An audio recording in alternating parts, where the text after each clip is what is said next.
Detienen a 3 personas relacionadas al asesinato del presentador Efraín Ruales. Alias Casquete, el principal sospechoso, tiene tan solo 18 años.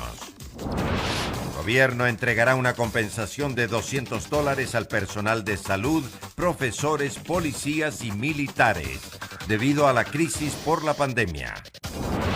COE Nacional levanta la restricción vehicular en todo el país durante este fin de semana por la jornada electoral. Para Quito, la libre movilidad se extiende hasta el lunes 8 de febrero. Más de 650 personas ejercieron su derecho al voto en casa a nivel nacional. Iván Saquicela es el nuevo presidente de la Corte Nacional de Justicia. Muy buenas noches, amigos. Bienvenidos a la emisión estelar del Comercio TV. Aquí, lo más destacado del día. Tras ejecutar 2 allanamientos en el sur de Guayaquil, la Policía Nacional y la Fiscalía del Guayas detuvieron a una persona y otras 2 fueron retenidas por estar presuntamente involucradas en el crimen que terminó con la vida del presentador Efraín Ruales. En el lugar se encontró dinero en efectivo, celulares y ropa relacionada al hecho. Alias Casquete, principal sospechoso, tiene tan solo 18 años de edad.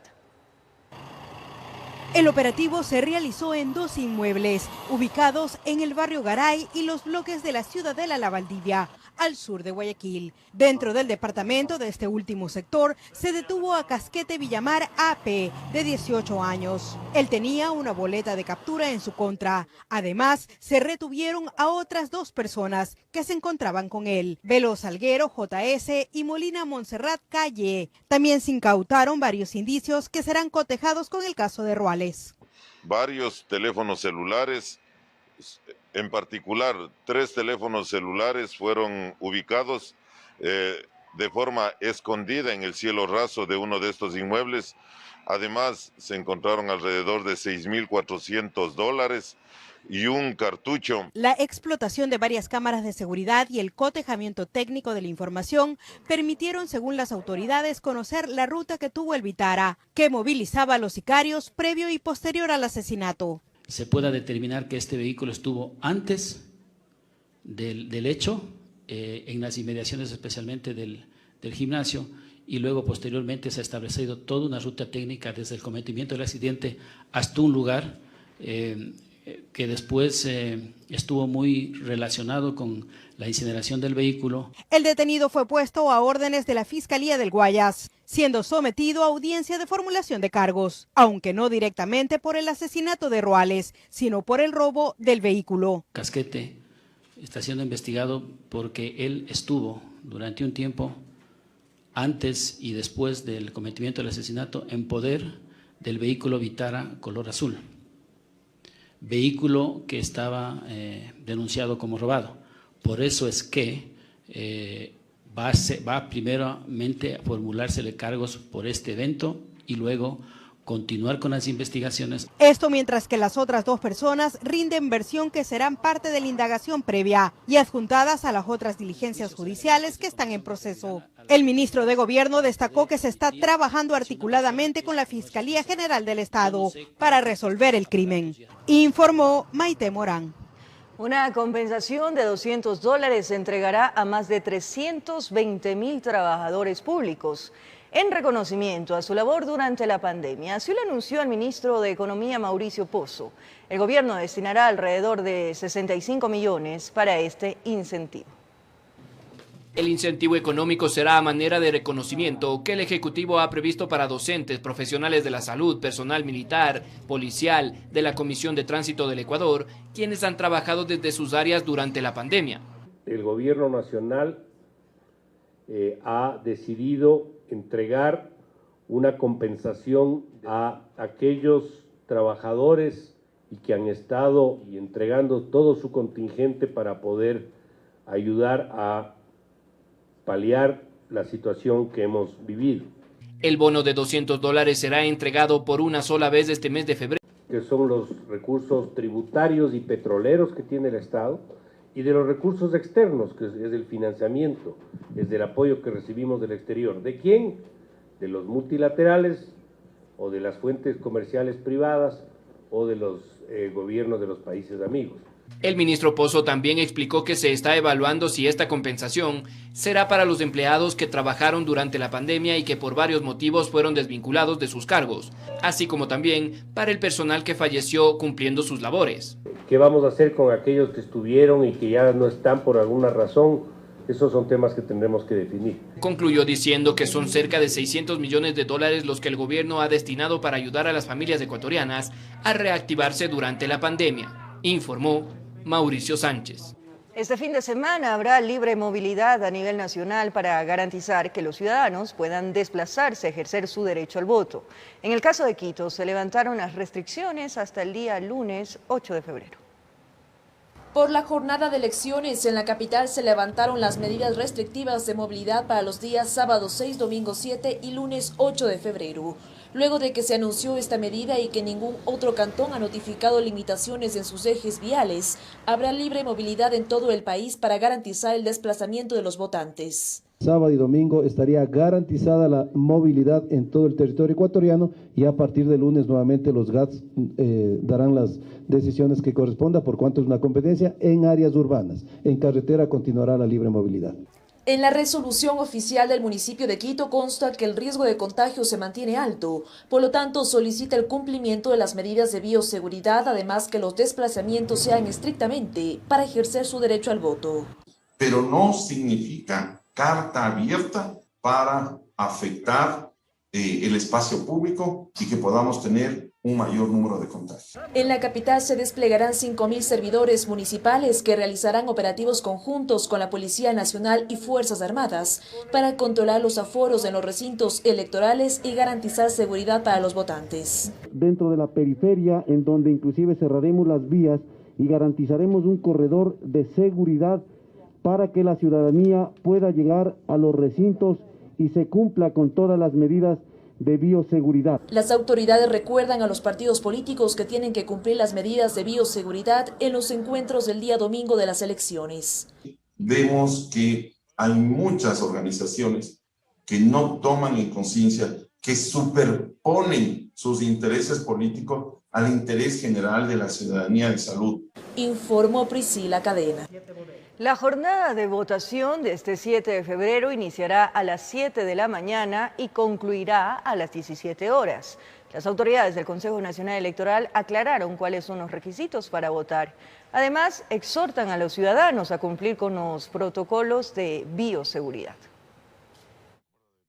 Este 7 de febrero el país vivirá una jornada de elecciones atípica por la pandemia. Más de 13 millones de ecuatorianos acudirán a las urnas para ejercer su derecho al voto. Los electores recibirán 4 papeletas para escoger dignidades: la del binomio presidencial, asambleístas nacionales, asambleístas provinciales y parlamentarios andinos. Tomen en cuenta los siguientes requisitos. La falsa noticia de que se exigirá a los ciudadanos estas pantallas protectoras. Lo único que es obligatorio para acercarse al día de la votación es mascarilla, cédula de identidad y, de ser posible, su esferográfico y gel alcohol.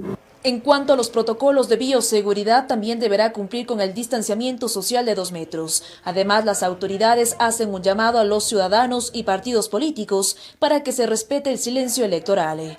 Si alguien se acerca al recinto electoral con una mascarilla que esté con logo de un candidato o de una organización política, no podrá ingresar y tendrá que cambiarse la mascarilla. Como parte del protocolo, no está permitido entregar la cédula o pasaporte a los miembros de la Junta Receptora del Voto, sino que tendrá que indicar su documento y retirarse el tapabocas para que puedan verificar que se trata de la misma persona. Retirarse por 3 segundos la mascarilla para contrastar la fotografía y la identidad de quien se acerca a votar. Uno de los exhortos de las autoridades es que los electores acudan a ejercer su voto de acuerdo al último dígito de la cédula. Es decir, si el documento de identidad termina en el número par, la asistencia sea en la mañana, mientras que con el dígito impar acudan en horas de la tarde. Una sugerencia que se hace a la ciudadanía para evitar las aglomeraciones, pero no es una ley o una obligación. Se recomienda no ir acompañado a sufragar y los candidatos pueden acudir con un máximo de 10 personas. Pedirle que asista a ejercer su derecho al voto, que cada uno tiene la obligación de elegir a su mandatario. Informó Priscila Cadena. A través de un sello especial, el Consejo Nacional Electoral implementará una nueva estrategia para evitar que se pueda cometer el falso sufragio. Esto mientras que el Registro Civil anunció que atenderá este fin de semana para los procesos de cedulación. Con fecha 8 de agosto del 2020, el Registro Civil presentó al Consejo Nacional Electoral CNE el registro poblacional de los ciudadanos que están en capacidad de votar este 7 de febrero. Sin embargo, de la fecha acá pueden existir cambios, generando dudas en la población. Seguramente saldrán con que en el padrón electoral constan muertos. Efectivamente es así porque tenemos que elaborar documentos y tenemos este cierre con esta fecha. Es lo mismo con los menores de edad que van a aparecer en el padrón con foto de niño, y hay ciudadanos que dicen votaron niños, y no es verdad, sino que ese niño ya estaba en la edad de sufragar. Precisamente para evitar cualquier mal pensamiento o que alguien le dio votando a los fallecidos, el máximo organismo electoral pondrá en práctica una estrategia. ¿Cómo nosotros controlar aquello para que no surja nuevamente esa duda de que alguien votó por aquellas personas fallecidas que constan en el padrón? Es que hemos tomado la medida ahora de que la Junta Receptora del Voto tendrá un sello que diga en blanco y se pondrá ese sello en el espacio donde el sufragante no firmó cuando no acude, no asistió o porque falleció. Diana Tamaín, presidenta del CNE, recordó las sanciones para aquellas personas que suplanten la identidad y cometan falso sufragio. La persona que se presente a votar con nombre supuesto o que vote en 2 o más juntas receptoras del voto será sancionado con pena privativa de la libertad de 1 o 3 años. Rodrigo Avilés, director del Registro Civil, anunciando que este fin de semana se atenderá sábado de 6 de la mañana a 20 horas y domingo de 6 a 15 horas. Que los días de horario extendido, el Registro Civil realiza esa jornada cívica para atender solamente a las personas que han perdido su cédula y que necesitan el documento para acercarse a sufragar. Además, volviendo a recordar que sí se puede sufragar con la cédula caducada, informó Héctor Romero. Los diferentes observadores electorales acreditados para este domingo aseguran que su labor está basada en verificar la transparencia del proceso. Puntualizan detalles en torno del conteo rápido, la elección en pandemia y la observación ciudadana. Los observadores electorales internacionales no vienen solos. Ellos son acompañados por un equipo propio que colabora en seguir el proceso para garantía del correcto desarrollo electoral. En ese marco, la misión para Ecuador correspondiente al Palasur, encabezada por Óscar Labore, destacó parte de su trabajo. Nosotros mismos, los observadores, tenemos, por lo menos el Palasur, tiene un equipo de informáticos que va haciendo para saber si los votos que se ingresan de tal o cual región no son favorables, tal o cual región, como siempre sucede, a un candidato o en otro, entonces no llevar a situaciones equívocas. Es aquí donde se entra a otro campo, pues dicen que esto no tiene que ver con la transparencia, pero sí con la tranquilidad de que se están haciendo bien las cosas. La observación internacional ha llamado la atención para que conteos rápidos, las famosas encuestas de voto a boca de urna, se manejen con prudencia. La gente se puede dormir con un presidente futuro y despertarse con otro. Entonces, ¿cuál es el apuro, digamos, de irse a dormir el domingo sabiendo que eres el presidente? El conteo rápido, la boca de urnas, son no vinculantes. Es una idea de cómo podría salir la elección, como una encuesta. Pero si desde el Palasur se tiene un equipo destinado al control informático, desde el Parlamento Andino acreditado también como organismo observador, las 6 personas que estarán como parte de la misión, entre esas el propio presidente del Parlamento, Adolfo Mendoza, se desempeñarán in situ. Él refiere 2 puntos importantes para el correcto control del desarrollo del proceso. Una vigilancia ciudadana muy concreta y 2, una actitud autocrítica para poner en la balanza la necesaria protección de la libertad de expresión. De parte de la OEA también se suman otras 25 personas como parte de la misión electoral a desarrollarse el día domingo. Nuestros observadores y observadoras tienen presencia en 5 provincias. Están desplegados ya en Manabí, Los Ríos, Azuay, Guayas y Pichincha. Como parte de la misión de observadores, Fernando Lugo, expresidente de Paraguay, se encuentra en el país. De su parte, instó a las organizaciones políticas a dejar de lado rumores de posibles fraudes en las elecciones. Va a ser muy difícil porque hoy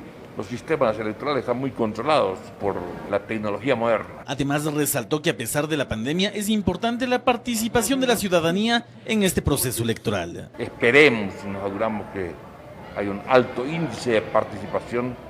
La participación es la que garantiza la legitimidad de las autoridades electas. Tras la participación de la observación electoral internacional en otros procesos en pandemia, se aseguró que guardando las medidas de bioseguridad correspondientes y siendo responsables con las mismas, se presenta que no existieron modificaciones en las curvas de contagio, situación que esperan sea igual en Ecuador. Informó Javier Rosero. Este 5 de febrero se desarrolló el denominado voto en casa. Fueron 653 personas a escala nacional quienes ejercieron su derecho al voto. Debido a la pandemia, las juntas receptoras se instalaron en los exteriores de las viviendas.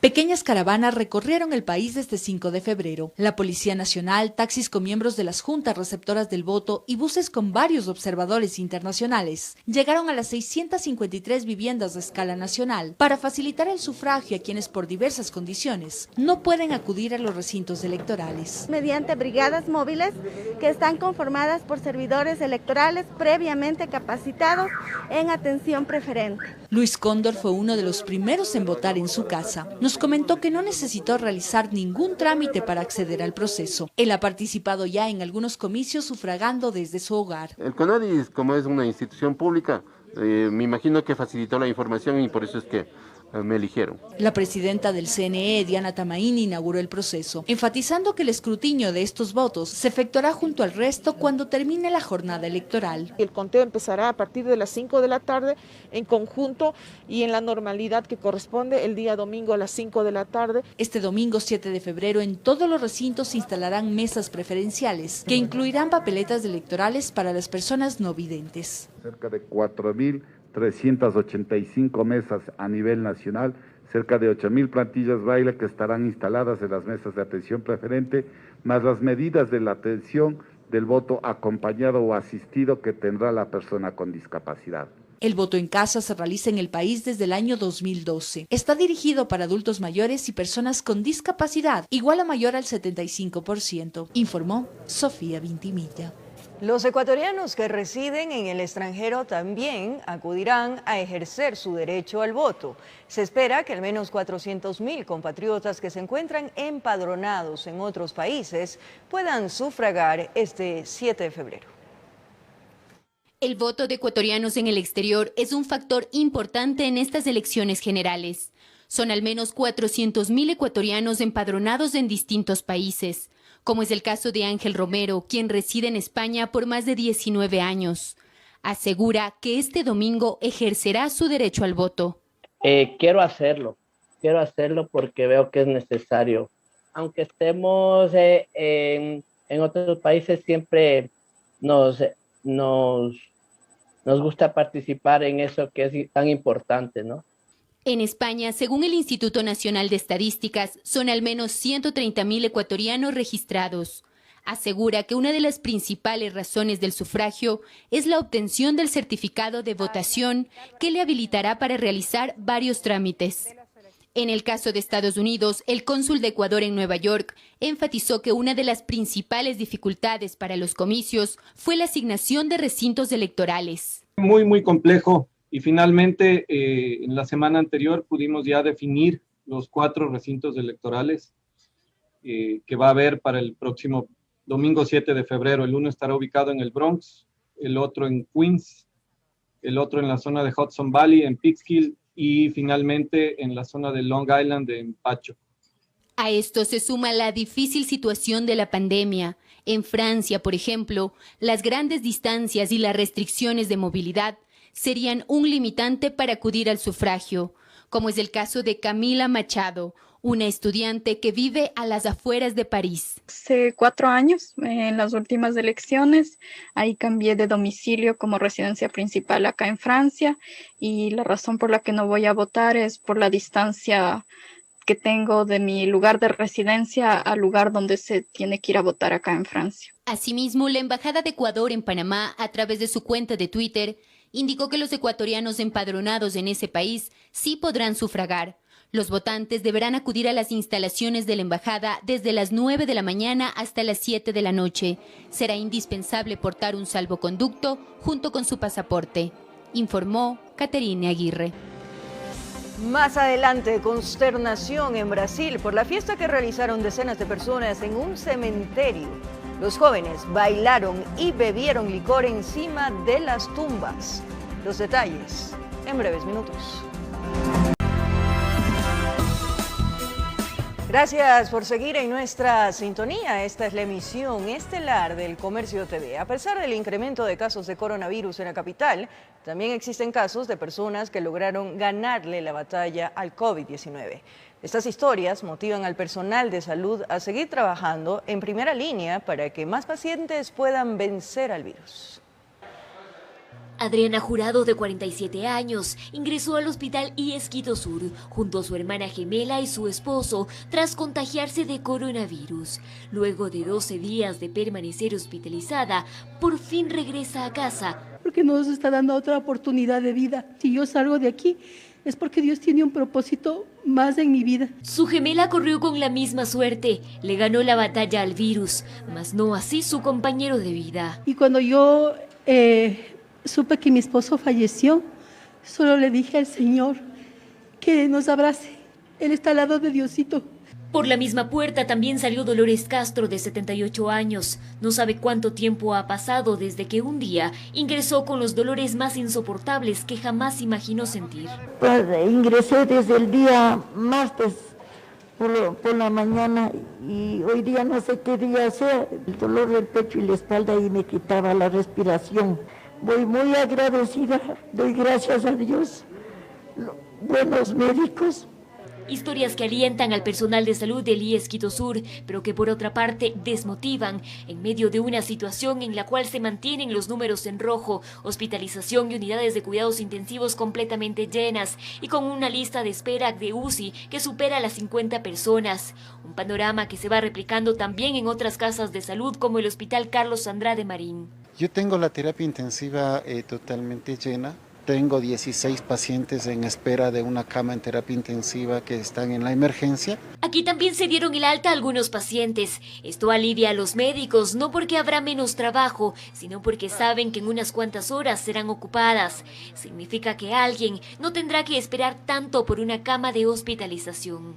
Tengo un poco de movilidad de camas, ¿verdad? Pero no las suficientes. Hospitalización tiene 59 camas. Amanecimos con 51 camas ocupadas. Eso nos permite un poco reorganizarnos y prepararnos para lo que resta de la tarde. Esto mientras que el país registra más de 255,000 contagios, de los cuales Quito supera los 82,000 positivos. En Quito informó Adriana Rojas. Como lo anunciamos, en Brasil hay indignación por una fiesta que fue protagonizada por más de 150 personas. La celebración sobrepasó los límites. Los participantes llegaron a bailar dentro de un cementerio y bebieron licor encima de las tumbas.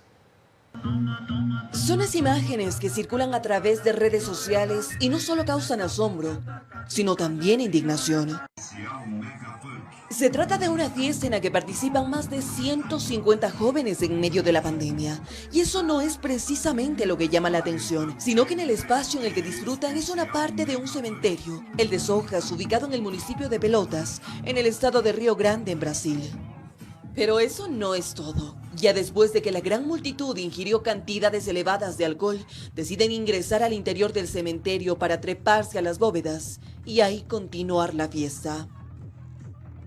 Según las propias autoridades, el terreno habría sido alquilado por el guardia del panteón por aproximadamente $100. Hoy, lo que la policía quiere saber es que si este grupo está relacionado con otras aglomeraciones organizadas en la ciudad, con el fin de incumplir las restricciones impuestas por la pandemia. Por ello, trabajan para identificar quién participó y quién organizó el evento para llevarlas hasta las autoridades competentes. Informó Ismenia Solórzano. Científicos británicos plantean la posibilidad de combinar las dosis de la farmacéutica Pfizer y Oxford AstraZeneca, asegurando resultados prometedores frente a la demanda masiva por el antiviral. Una posibilidad científica en Reino Unido busca mezclar dosis de distintas vacunas contra el COVID-19. El ambicioso proyecto hará ensayos en el mes de febrero, colocando a 800 voluntarios la primera dosis de Pfizer y la segunda de AstraZeneca. Queremos reclutar a nuestros participantes de este mes de febrero para obtener algunos resultados en junio o julio probablemente. Observando los niveles de anticuerpos, ese es nuestro objetivo. Además, quisiéramos ser parte de la segunda campaña de vacunación que tendrá lugar en los próximos meses. Además, científicos de Oxford que llevan adelante varios estudios constataron preliminarmente que el fármaco podría reducir considerablemente la posibilidad de transmisión del virus. Los resultados mostraban que un 67% de pacientes vacunados con y sin síntomas no volvieron a contagiarse. Eso podría tener realmente un importante impacto a la hora de reducir las probabilidades de que alguien que ha estado expuesto al contagio lo obtenga y al no poder contagiarse no lo puede transmitir. AstraZeneca, el laboratorio aliado, comprobó que su antídoto puede permanecer activo hasta 12 semanas luego de la aplicación de la primera dosis, lo que alienta a varios gobiernos en combinar diferentes vacunas para inmunizar más rápido y por más tiempo a la población, aunque los opositores de la idea también mostraron su opinión al respecto. Se vuelve algo riesgoso y esa es la razón por la que preferiría mantener los plazos expuestos en los ensayos clínicos para las dos vacunas que manejamos en Estados Unidos de Moderna y Pfizer. Aún así, serán 13 meses que la comunidad científica continuará con estudios sobre esta probabilidad. Además, se esperan los resultados de las pruebas que se aplican en voluntarios, informó Caterine Aguirre. En Perú, autoridades de salud confirman la presencia de la nueva variante brasileña en menos de 3 regiones. Mientras que en Venezuela, una mujer que ocultó que tenía coronavirus provocó el contagio y la muerte de toda su familia. Más en el siguiente resumen. El presidente mexicano Manuel López Obrador afirmó que está libre de coronavirus. El anuncio se da luego de que el mandatario obtuvo un resultado negativo en una prueba de antígeno, 12 días después de haber dado positivo a la enfermedad. Actualmente México se enfrenta a una difícil situación. Las vacunas se están agotando, pues el país solo ha recibido 760,000 dosis de Pfizer y solo le quedan 80,000, muchas de las cuales están destinadas para la segunda aplicación de las personas que recibieron la primera dosis, considerando que México tiene una población de 126 millones de habitantes.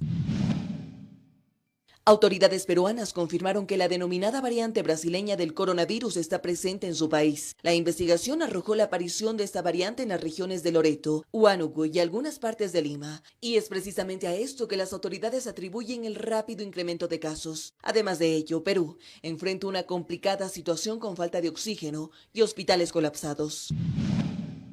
En el altiplano de Bolivia, estudiantes aymaras vuelven a clases presenciales en bicicletas, cubiertos en su totalidad por trajes protectores, gorros y mascarillas. Todos pasan por un proceso de desinfección.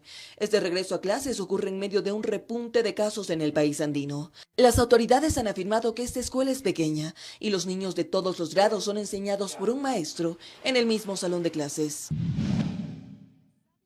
En Venezuela, una mujer que dio positivo para coronavirus por miedo lo ocultó a su familia asegurándoles que solo se trataba de una fuerte gripe. Pasó el tiempo y todos empezaron a presentar fiebre y estornudos. Finalmente dieron positivo a la enfermedad. Una semana después, la familia completa fue hospitalizada, pero todos fallecieron a causa de la enfermedad. Mientras tanto, en Londres, autoridades británicas anunciaron que los ciudadanos y residentes del Reino Unido, procedentes de zonas con una alta tasa de contagios de COVID-19, en la cual se incluye a Argentina, deberán pasar 10 días en cuarentena en un hotel a partir del 15 de febrero. Esto como un intento por frenar la entrada de nuevas variantes del coronavirus, informó Ismenia Solórzano. Retomamos la información de interés nacional y un sujeto fue capturado en Quito acusado del presunto delito de pornografía infantil. En su poder se hallaron al menos 80 evidencias entre fotos y videos. Los uniformados realizaron el allanamiento la madrugada de este viernes y es que fueron varios meses de investigación los que llevaron a la unidad de delitos informáticos a dar con la ubicación de un hombre en la ciudad capital que aparentemente se dedicaba a la pornografía infantil. El señor tiene 51 años de edad, aparentemente una persona que trabaja normalmente, pero lastimosamente al momento de recibir y anexarse a ciertos grupos, pues se pudo evidenciar de que guardaba y enviaba este tipo de material, ¿no? Así es, el material se enviaba a México y desde allí más material pornográfico llegaba a las manos aparentemente de este sujeto quien las difundía. Evidencias que se hallaron en las pertenencias del sospechoso, contenido multimedia de niñas, niños y adolescentes usados quizá para satisfacer los más bajos instintos. Cerca de 80 imágenes entre fotografías y videos. Freddy Zarzosa, de la Unidad Nacional de Ciberdelitos, comenta que con relación al 2019 y el 2020, al momento tienen ya el 40% de los casos registrados en años anteriores. Y todo por una sola razón, afirma. Esto lo aducimos al tema de la pandemia, ¿no? Porque lastimosamente todos están abocados al uso de la tecnología y esto se potenció, lógicamente, en el tráfico de este tipo de información. Ahora las autoridades trabajan en determinar si es que existen más personas involucradas. Pues de ser hallado culpable, el sospechoso tendrá que responder por el delito de pornografía infantil. 10 años, si es que tenemos mayor cantidad de evidencias y podemos verificar algunas otras circunstancias, pues hay agravantes que pueden intensificar la pena. El llamado a los padres a estar pendientes de los menores, ya que estos pueden ser objeto de este tipo de delitos. Informó Marilyn Jaramillo. En el norte de Quito, 2 bandas delictivas fueron capturadas por la policía. Entre los detenidos están varios extranjeros quienes portaban 2 armas de fuego. En este vehículo se movilizaban 3 sujetos quienes serían los protagonistas de un violento asalto a un local de comidas. Se sabe que los sospechosos con armas de fuego sometieron a los empleados y propietario para llevarse lo que había en caja. Vecinos que se percataron del robo no dudaron en actuar desde la parte alta. Uno de ellos lanzó un adoquín que acabó con el parabrisas posterior. Observan el vehículo con los ocupantes que cometen el acto delictivo y obviamente lanzan este objeto contundente. La policía fue alertada del robo. Con las características del vehículo se activaron varias unidades. Los ocupantes del auto blanco fueron bloqueados a la altura del ingreso a los túneles. Ingresa haciendo una pregunta como si tiene hamburguesas. Antes de eso ya ellos han hecho observaciones. En la revisión al carro encontraron en la guantera un revólver, 3 armas blancas y una serie de documentos que no les pertenecían. Los individuos aparentemente estarían implicados en varios robos. Horas atrás fue asaltado un local en la Mariscal con las mismas características. Agentes de la BAG los estaban buscando al colombiano, al venezolano y al ecuatoriano menor de edad. Han sido ya reconocidos por sus víctimas, una de ellas en flagrancia y otra el día de ayer. El comandante del DMQ reveló que las organizaciones delictivas audazmente han vuelto a la modalidad de reclutar a menores de edad. Saben que las leyes son más blandas con ellos. Pretenden desorientar o sorprender a los operadores de justicia indicando que el que portaba el arma es el menor. Esta es una estrategia que están adoptando. En otro caso fueron capturados en el norte de la ciudad 2 sujetos. Caminaban robando a transeúntes y unidades económicas. El ecuatoriano y venezolano cargaban un revólver y un cuchillo. En el DMQ, en lo que vamos del 2021, 8 grupos delictivos han sido desarticulados. En Quito informó Iván Casamen. En 3 provincias se realizó un mega operativo dirigido a desarticular una organización dedicada al tráfico ilegal de armas y municiones. 9 ecuatorianos fueron detenidos, supuestamente abastecían a grupos armados de Colombia. De los 8 allanamientos, 3 fueron en El Oro, 1 en Pichincha y 4 en Imbabura. En esta última provincia, los uniformados llegaron a varias comunidades del cantón Otavalo, donde escondían el arsenal tanto en viviendas como en bodegas clandestinas. Ha desarticulado una organización dedicada a la comercialización y transporte ilegal de armas, municiones y explosivos. Como que encontraron el negocio lucrativo pero ilegal al mismo tiempo. Los integrantes de la organización delictiva trazaron una ruta fronteriza para transportar, de acuerdo a inteligencia policial, armas, municiones y explosivos desde la frontera sur hasta la norte. Los seguimientos permitieron determinar que el centro de operaciones era Otavalo, desde donde coordinaban todos los movimientos irregulares. Dentro de la zona 1 se ha tenido identificado a varias personas que se encargaban de la compra en el vecino país de Perú. Que el arsenal era adquirido en el vecino país de Perú vía terrestre a través de encomiendas, así como transporte interprovincial movían el material de guerra. La organización delictiva aparentemente se encargaba de abastecer grupos armados como el Frente Oliver Sinisterra y el Ejército de Liberación Nacional ELN, mismos que operan al sur de Colombia, frontera con Ecuador. Hemos hecho el uso progresivo de la fuerza, hemos tratado de evitar enfrentamientos, tenemos unos daños como rupturas de ventanas en los vehículos, algunos policías agredidos. El operativo Frontera Armada dejó 9 detenidos, todos ecuatorianos, el decomiso de 1000 cartuchos, 5.56, 330 cartuchos, 7.62, 100 alimentadoras, celulares y 5 vehículos retenidos, informó Iván Casamen. Atención, el juez Iván Saquicela fue designado por unanimidad como el nuevo presidente de la Corte Nacional de Justicia, cargo que ocupará por 3 años. Saquicela es uno de los magistrados que actuó en el caso Sobornos 2012-2016, donde se sentenció al expresidente Rafael Correa. ¿Promete usted cumplir fiel y legalmente las funciones del presidente de la Corte Nacional de Justicia del Ecuador? Defendiendo la legitimidad de la designación de las nuevas autoridades de la Corte Nacional de Justicia, el juez Iván Saquicela asumió la presidencia de este máximo organismo por 3 años. Las críticas surgieron de algunos sectores, porque en el concurso no se logró completar los 21 magistrados titulares, solo existen 15. Lo que determina la norma es un quórum mínimo de conformidad con el Código Orgánico de la Función Judicial, artículo 198, que pueden votar solamente los jueces titulares. Así fue como se hizo, tan apegado a estricto derecho, que existió unanimidad finalmente en el Pleno de la Corte y también absoluta conformidad con el procedimiento. Saquicela es uno de los jueces que actuó en el caso Sobornos. El hecho que haya emitido sentencia condenatoria, para él, no es el motivo que lo llevó a ser titular de la Corte. Aquello de que mi presidencia pueda obedecer a favor o en contra respecto de decisiones que he adoptado, no hay tal. Primero porque simplemente hemos aplicado el derecho y por algo más. Varios compañeros, no Iván Saquicela, varios compañeros, en la sala penal hemos adoptado decisiones apegadas a derecho de los casos que usted refiere. Con esa aclaración dejando al descubierto en qué centrará su trabajo. La función judicial a respetarnos mutuamente y hacer respetar la independencia interna y externa. Este postulado, que es del mundo entero, que está en la Constitución y la ley, tenemos que hacer un esfuerzo, no solamente los que estamos aquí, todos los ciudadanos, para poder dotar de seguridad jurídica al Ecuador. Reforzando la gestión realizada por sus antecesores para concretar extradiciones en las que está el expresidente Rafael Correa. Brevemente hemos hecho diagnósticos, hay algunos problemas en el ámbito de los convenios internacionales que incluso son prácticamente de una data muy antigua, que no nos ayudan a ser eficaces.